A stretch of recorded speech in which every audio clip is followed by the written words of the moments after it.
You are acquainted with Lady Mary Brackenstall, are you not? Yes, I think I do remember her. From when I was first officer, but I still don't see... It seems your relationship went beyond that of mere passenger and first officer. How dare you?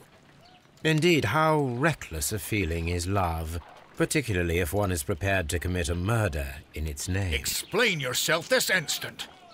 You are aware that the murder made the headlines of the morning press. You read the newspaper report, but to your dismay, found it much fabricated. Once you learned that I wanted to see you, you came straight away. You needed to know what I had found. You...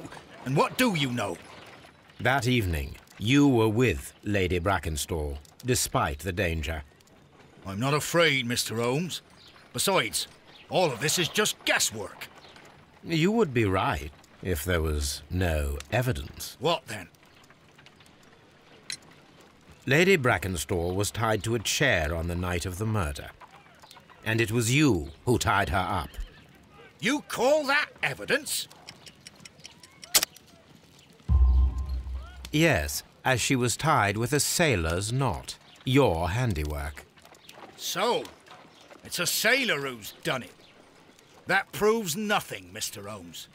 I'm not the only sailor in London right now. Your theory is flawed anyway. On the night of the murder, I was aboard the Shark. I was supervising the repair of a porthole. At night? It was an emergency. There was a leak.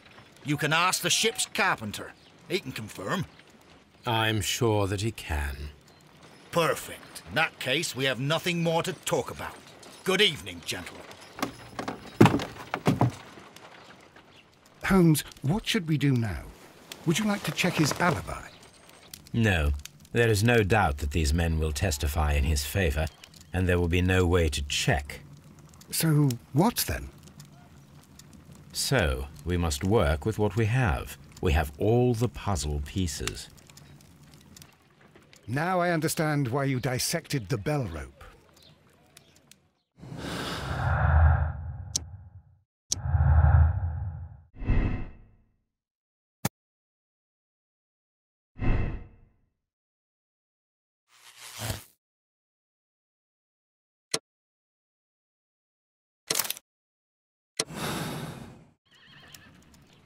Wiggins, could you ask Mr. Crocker to come here again, please? Right away.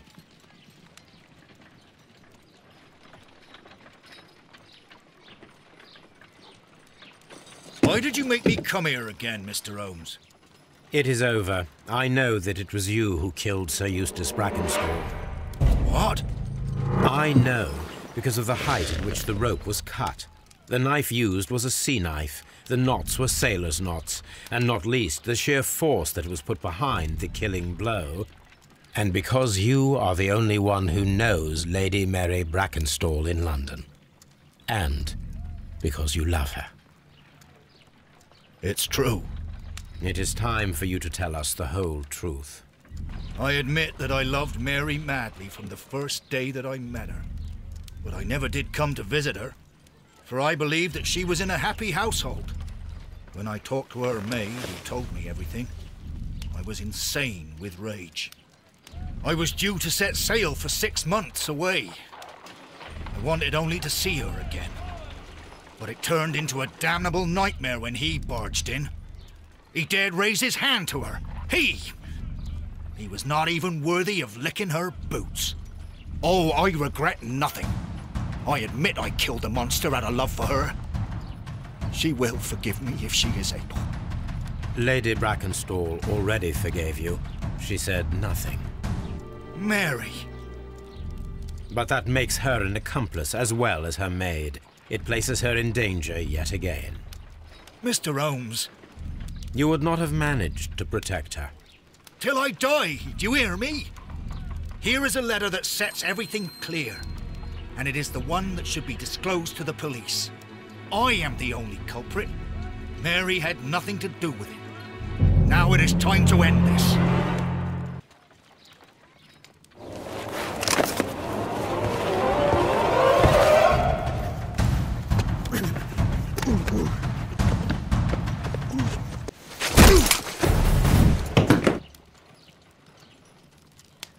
You should have let me die. How can I live if Mary suffers? I am sorry, Captain Crocker, but there has been quite enough death in this case. Inspector, I give you Sir Eustace's killer. He tried his best to perform his own justice. Well, I'm not surprised. Yes, it was me. I confess. Here is a piece of evidence that can be used in court. Perfect. A case that went smoothly for once.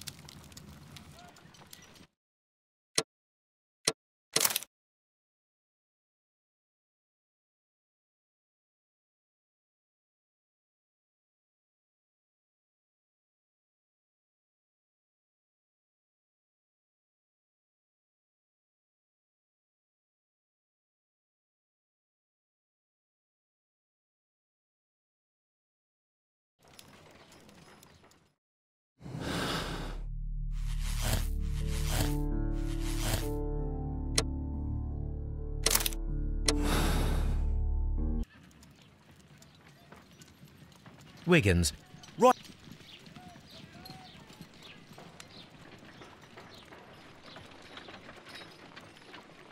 Why did you make me come here again, Mr. Holmes?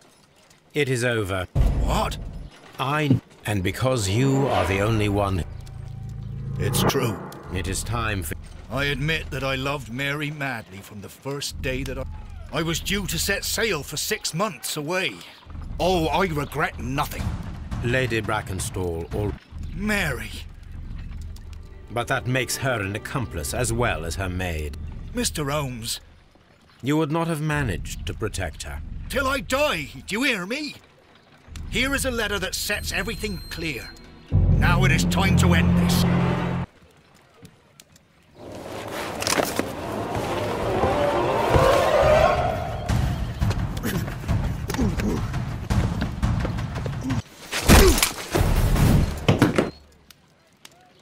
Please forgive me, Captain Crocker. I wished only to test your sincerity, and your words and deeds have far exceeded my expectations. See here, Captain Crocker, we'll do this in due form of law. You are the prisoner. Watson, you are a British jury. Captain Crocker, the evidence shows that you acted without premeditation and used reasonable force to protect an innocent victim from her husband's brutality. Your devotion pushed you to attempt to kill yourself in order to protect the one you love. Now, what say you, gentlemen of the jury? Not guilty, my lord. Vox populi, vox Dei. You are acquitted, Captain Crocker.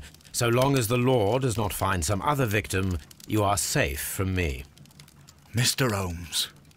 It is a great responsibility that I take upon myself, but I will give Lestrade an excellent lead, and if he can't avail himself of it, I can do no more. Come back to your lady in a year, and may her future and yours justify us in the judgment which we have pronounced this night.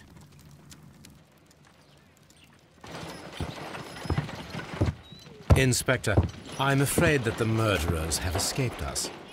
What? Do you mean to tell me that you failed? Never thought I'd live to see the day. I mentioned the murderers, not the case. It is obvious that the crime was committed by 3 criminals who cannot be the Randalls. You really think so? You only need to find a gang of 3 thugs wandering around. I can trust you to do that. If they exist, I'll catch them. You'll find someone, I have no doubt of it. Goodbye, Inspector.